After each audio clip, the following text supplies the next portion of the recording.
Hello and welcome to the 214 Sports Show. I'm your host, TJ Krilowicz, joined alongside by my other host, Joseph Duffey. This is episode 104 of, again, the 214 Sports Show. Everything Dallas sports every Monday at 10 a.m.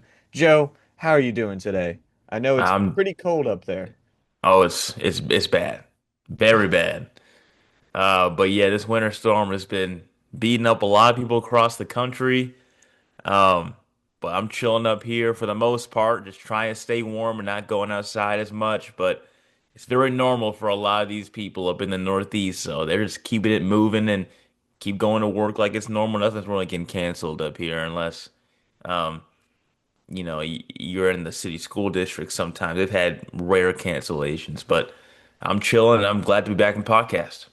It's great. It's great.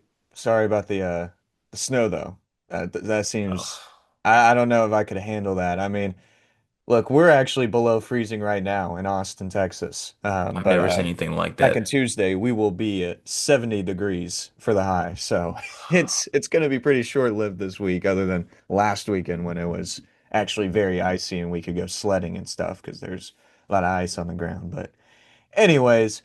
We're glad you guys joined us for this episode. This one, I think, should be a pretty quick episode, nevertheless, because we do have only two teams to really talk about, the Mavericks and the Stars. I don't think there's been really any recent news for the Arlington teams with the Cowboys and Rangers. So we're going to stick with the American Airlines Center teams, soon to not be American Airlines Center teams in a few years from now. But the Dallas Stars and the Dallas Mavericks. Mavericks on a little bit of a losing streak, while as the Stars, they're up.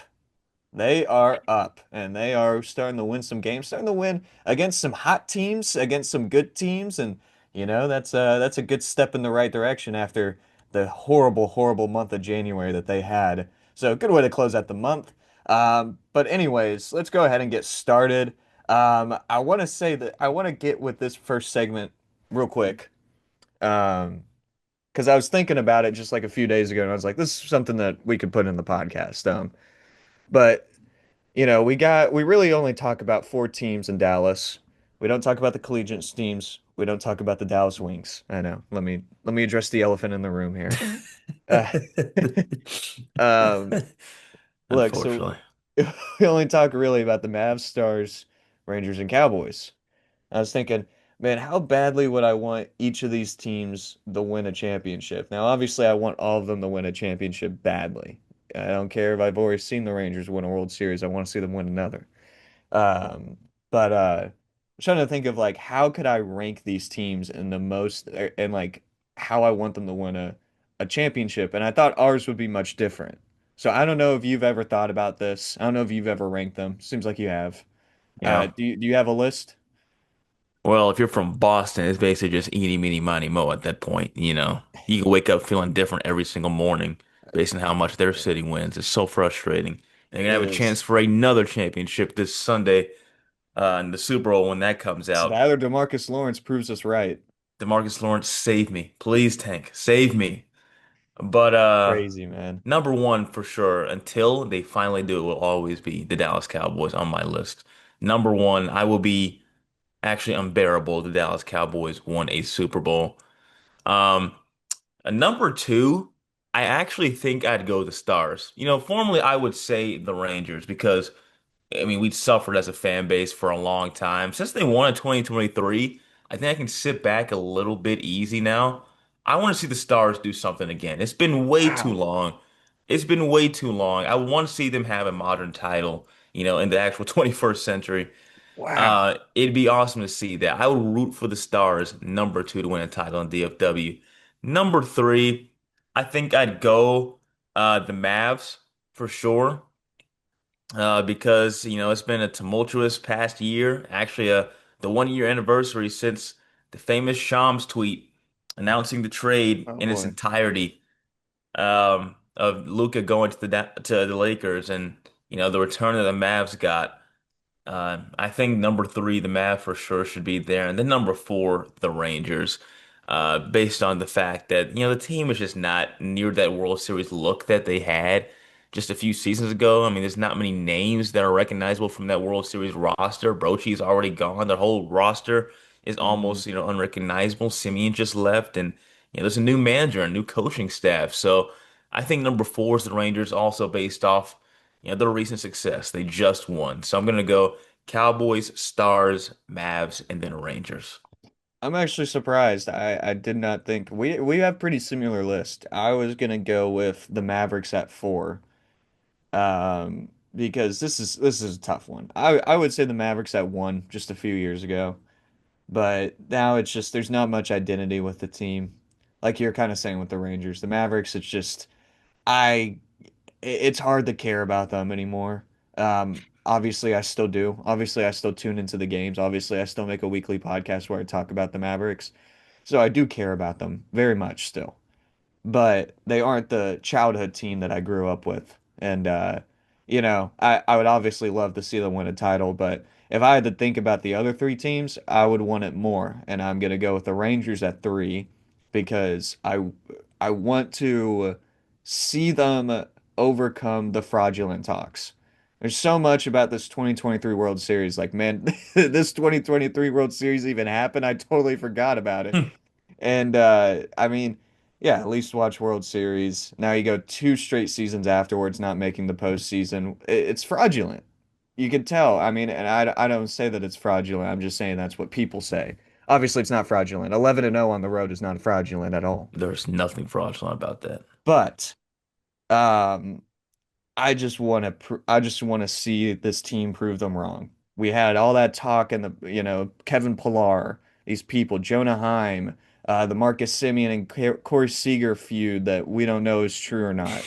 I mean, there's a lot that's going on that I just feel like this team needs to overcome all these obstacles and be back to what that team was just a few years back.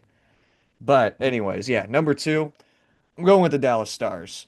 I think it's pretty obvious to go with the Cowboys at number one. Any young Dallas sports fan should understand that the Cowboys, if they win a Super Bowl, it will be game over.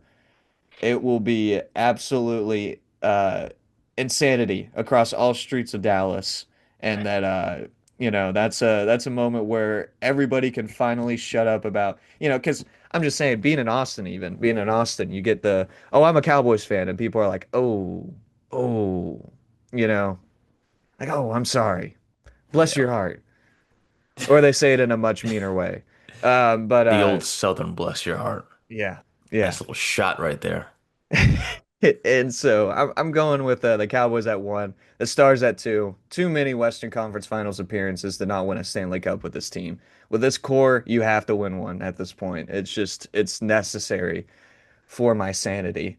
Because I did not want to go through another Western Conference Finals exit. Although the journey there is a lot of fun. The Western Conference Finals, once we get there, is not a lot of fun whatsoever for the last 3 years. So, um, anyways. I'm surprised that our lists were that similar. I thought we were Yeah. gonna have much different. I thought the stars were gonna be lower on your list. I'm not gonna lie. I Number gotta two. see it. I gotta Hey, see it. respect, man. Appreciate it. Appreciate Thank you. So it. much obliged. For the cap, some of the cap with no hat on. All right, we're gonna move on to the team that was last on my list, the Dallas Mavericks, who right now I believe is what? Is this a four-game losing streak for these Dallas Mavericks? Yeah, They well, yeah, just considering lost. they also had a postponed game too, it's a still a four Yeah. game losing streak. I've not won in quite some time. So you take that four-game winning streak that they had where people are like, okay, maybe it's time to compete, and you completely take it out the door because they have immediately evened it out with a four-game losing streak with a lot of games and not actually basically every game other than the Minnesota game very, very much in reach of winning that game. They just couldn't get it done, obviously. And I mean, you talk about a team that's in the most clutch games of the entire league, and they are at a terrible, terrible record with clutch games. I mean, do you think that this team is tanking on purpose? It sometimes feels like that, especially when you see what And Caleb Caleb Martin was Martin's doing. starting minutes, is My that my something I'm goodness. catching on to you, kid? I mean, this Caleb Martin ending right there. I mean, we were all clowning it. And I mean, it's a joke. Wide open on the left, and this dude is trying to soar like he's, Michael Jordan. on the right wing. I'm like, what are we doing, man? Obviously, what a game it was, nonetheless.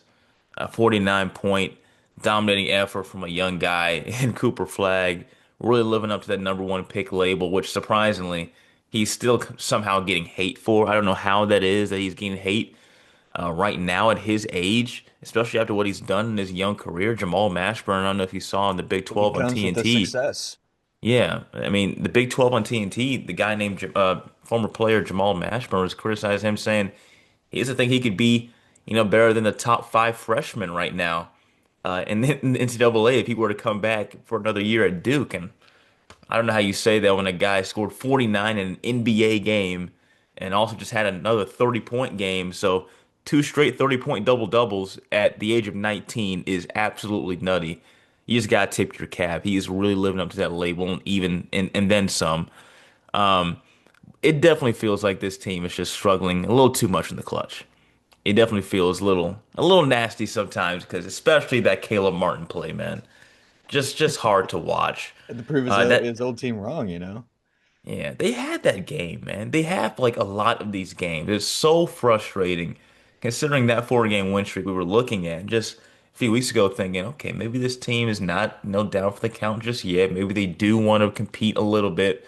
And now they haven't won since January 22nd. I mean, Mm. they're still just losing again to the Rockets, barely. But, they haven't really beaten Minnesota a lot. And, you didn't really expect They a used to win beat there. Minnesota a lot. Yeah. Yeah. But it's just really disappointing for sure in this team, and it's causing guys like Jason Kidd to have a little bit of a meltdown with that. Yeah, I mean, well, I want to go back to your Cooper Flag take about the hate from the media. You didn't mention about the Udonis Haslam quote that he had Oh, actually, I think yesterday, where he talked about how VJ Edgecombe was better than Cooper Flag and Canoopel. I think I'm saying oh, is because VJ Edgecombe is the two-way guy, which I thought was hilarious oh. to say when Cooper Flag is one of the best defenders in the draft right now and is averaging about 40 points per game in the last two games. He's averaged 20 points per game over the season. He's also averaging, I believe, 4 to 5 assists per game. He's been a playmaker. Of course, Kid putting him at point guard, which we'll get to in a little bit. Um, but I mean, there is a lot of criticism for this guy, which is like, it's not needed. It's unwarranted. But of course, that's just something that comes with the fame. Um, I think that this team is not trying the tank, but they just are really that bad.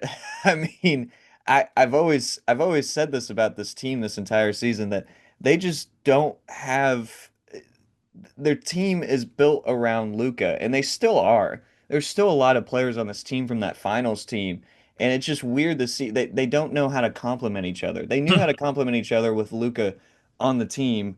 Now it's just kind of like a YMCA team. I you get that, right? A YMCA team. They just Yeah, don't making have a stuff lot up of as they go. organization, it feels like. But when you go to Cooper Flag, I mean, it is incredible what he's doing. If you do want to get your hopes up, if you do want to have unnecessary hope, he is having a better rookie season than what Luka Doncic had when he was a rookie. Um, and Cooper Flag is just, I saw that face. That was, I mean, I'm just saying, It I'm is. just It saying. is factual. But I mean, we're gonna have to see how this month of February goes with 10 games. This is gonna be a big, big month for this team to see where their direction is going if they want to compete, make the play-ins, because that's still very possible. You're talking about 10, all you got to be is a 10th seed to make the play-ins, which I think is ridiculous, but I get it. Um, More games, more revenue. But, you got 10 games, and there's a lot of tough games coming up. You have a 6-game road, a 6-game road schedule, which three of those games are past the All-Star break, so it's kind of split up in half. But there's 4 consecutive games where you are playing the Spurs, the Suns, the Lakers, and then the Timberwolves on the road. And then you also have, before that, a 2-game home streak, which we're about to go through with the Celtics and the Spurs. Sorry. Um, I mean, if they're going to want to compete, they're going to have to take probably at least four of those games. But I don't know. Do you think that this Uh, February? What are you thinking about this February for the Mavericks? if they had the January they did, I mean, especially the end of January they've had, I don't know how they're supposed to pick it up against these teams. I really don't know how. Like we were saying before, I don't know how they beat, teams like Minnesota who they really just have their number now. They have Mavs number at this point, but I mean, they can't beat the Luka Lakers obviously since the trade. San Antonio's also had the Mavs number as of late, especially the way to open the season and that dominating effort by Wembanyama. And then having them back to back is just killer. So I don't know if there's just really a chance for them in the top of February like that. I'd be stunned if they won the majority of the games you just listed. So let's see how this goes for the Mavericks. I'm not exactly hopeful for them in this upcoming slate, but anything can happen. We didn't expect that four-game win streak just 2 weeks ago. You know, Crazier can happen. Who knows? Let the guys play. You got to play them on the court every single time. Yeah, the thing I know about this team though is that they're going to go on their runs. They're going to have a few times in either March or April or even in this February that they could just go for three or so games where they win, and that's just going to completely ruin this tank right now because I mean the teams that we are faced against with this tank off, which not really a tank off, they got a pretty good lead on us, like the Kings, the Pelicans, the Wizards, the Nets, the Jazz. These teams, man, they know. They know how to tank. They have been tanking for a while, and they are going to be able to get optimal draft position, which still probably won't work out for them, which it never does for some reason. I wonder why.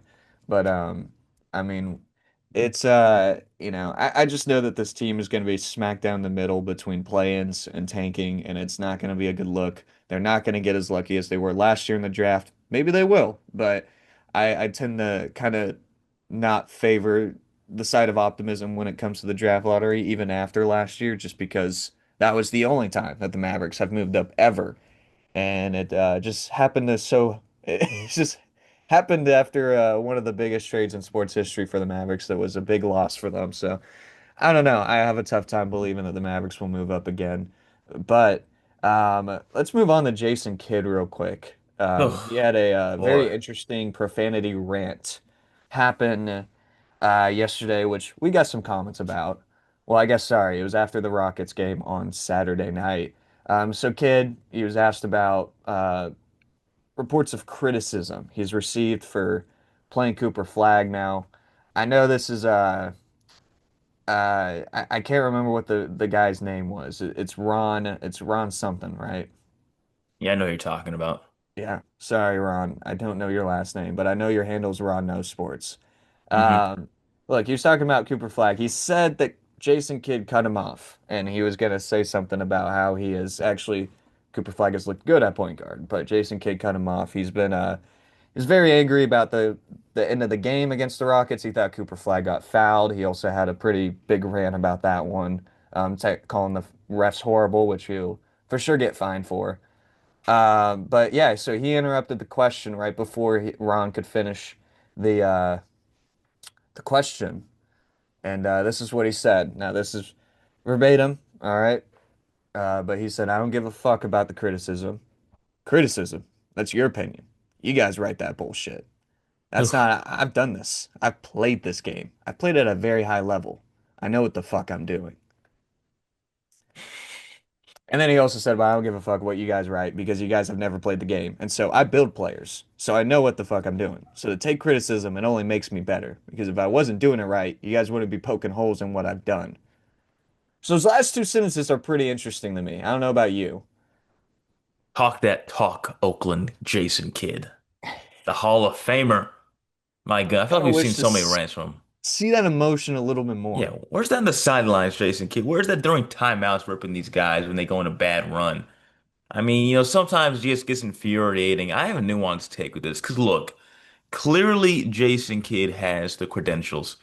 No one's going to argue that. He's a Hall of Fame point guard, one of the greatest point guards to ever play the game, a top 75 NBA player ever in the history of the association.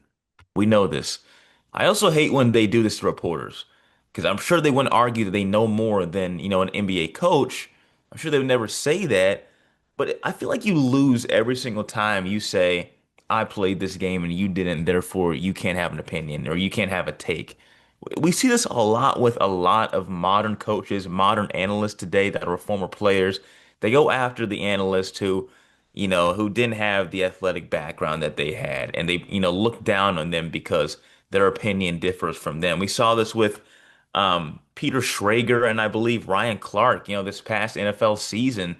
Ryan Clark was trying to say, man, look, I know you said this and this, but you know what? I played. I played and you didn't in the NFL. And Schrager, to his credit, shut that down. I really appreciate that because a lot of guys on a panel, especially face to face, would not, even think of going after an NFL player and just let it happen and let them attack them like that. But you can't do that. You have to stand your ground. So a little bit surprised by Ron by maybe not clapping back. I guess he's a young guy in the business too, and he doesn't you know, want to have a bad look in that part of his career. I can understand that for sure. But I do feel like it's odd when coaches do that, and any former player does that. You can have a credible, history in the league or wherever you played, and not have such a condescending, disrespectful remark because they can write about multiple things, and I don't think it's tacky at all for them to say, Cooper Flag, a point guard, could be a little bit odd for the team. I don't think, that's just their opinion. Even though Cooper Flag has had a really good go of it as of late, even if they were wrong, Jason Kidd, I still think that you don't have to go there with, the reporters. That being said, Jason Kidd has a great background. Yeah, I mean they're doing their job, and this is a little heightened for us because we are student reporters. We are trying to get in this field that these people are asking questions to Jason I Kidd. wonder what we would say 2 years ago in this podcast. Sorry to interrupt. I wonder what No, we would say go ahead. 2 or 3 years ago in this podcast. Yeah, Do you think you say no, the same thing right there? I don't know. I really don't know. I mean, he's been known for having some crazy quotes, like talking about no, nobody's dying after we had like a terrible losing streak and all that stuff and the Tim Hardaway Jr. quote. I think he's starting to get a little bit on the edge about the Mavericks. I mean, come on. I mean, how could you not being on this team, being the head coach of this organization for the past year, which now has been a year, and all the things that have gone on and going from a finals team to now having to basically rebuild a team. I would think I would be at my ends wit too at times, especially when I'm getting criticism. I think, after a tough loss like that, it's obvious that he still wants to win, even though we just talked about how it feels like they're wanting the tank at times. Um, but no, I just feel like the reporters are doing their jobs, and again, we are student reporters, but I think it is important to remind people that the media, the players, the sport needs the media as much as the media needs the sport. There will be no basketball. There will be no NBA. Well, sorry, there will be no NBA. All right. It wouldn't be nearly as popular as it was, obviously, without the media. It is much necessary to the sport. And so I think it is just a little bit. I think it's a little bit. What's a good word for it? I don't know. Just try and again, Doing just too feeling like much? you're better. I'm sorry. Yeah. Doing too much? Yeah, doing too much Condescending? at times. But my problem is that the developing players, like I get a lot of people agree with him on this stuff, and I get it. All right, he's a Jason Kidd. All right, I don't think he's a bad head coach, but I don't think he's a good head coach. All right, you don't make it to the finals with a bad head coach. You do make it to the finals with a generational superstar that also had a generational superstar by his side, and it was the best, backcourt duo in probably NBA history. That's how you get to the finals. The Jason Kidd did a lot though, and I just have some issues with some of the things that he does. Obviously, he doesn't show a lot of emotion. I think his rotations at times have been very, very bad with the Mavericks. Not even just this year, but years past.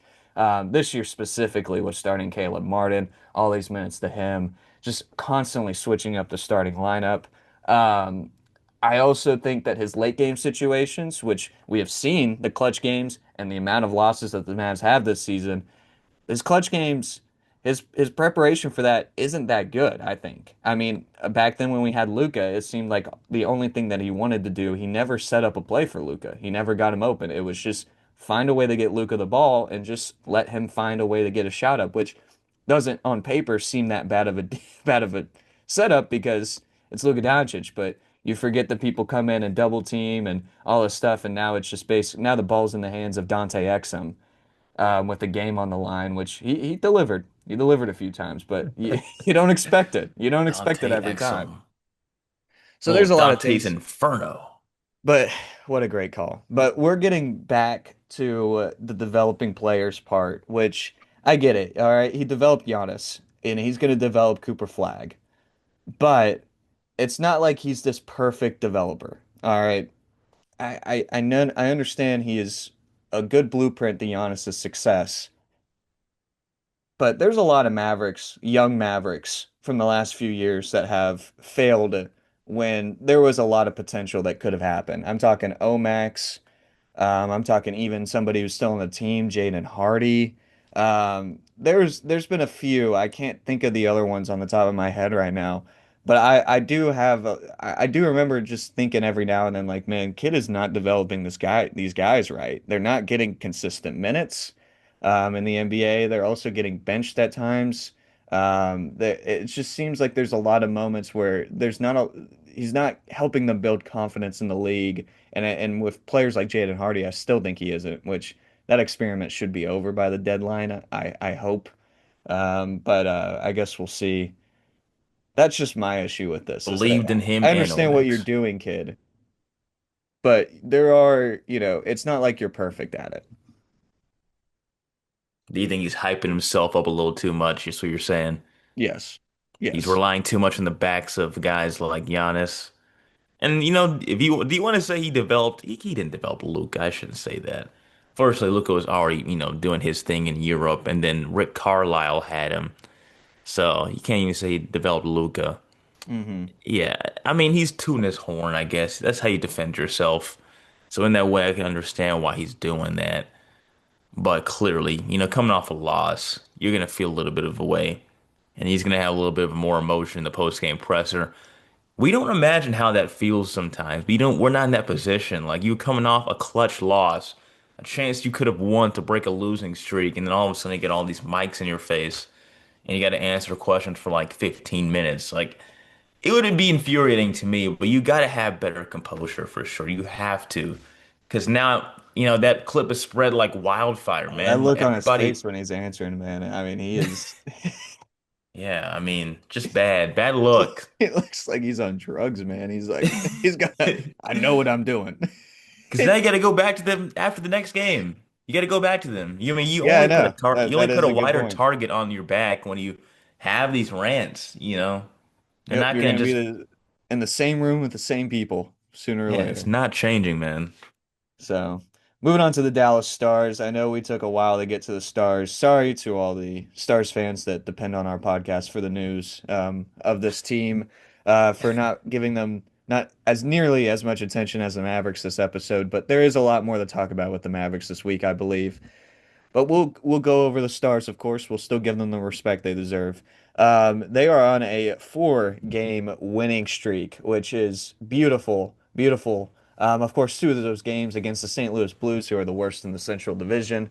But you still have some impressive wins against a good Utah Mammoth team, which is, they have been pretty good recently. They've been winning some games. And then, of course, the Las Vegas Golden Knights, who still aren't having that good of a year, but still competitive, especially with the Pacific Division just being dog shit.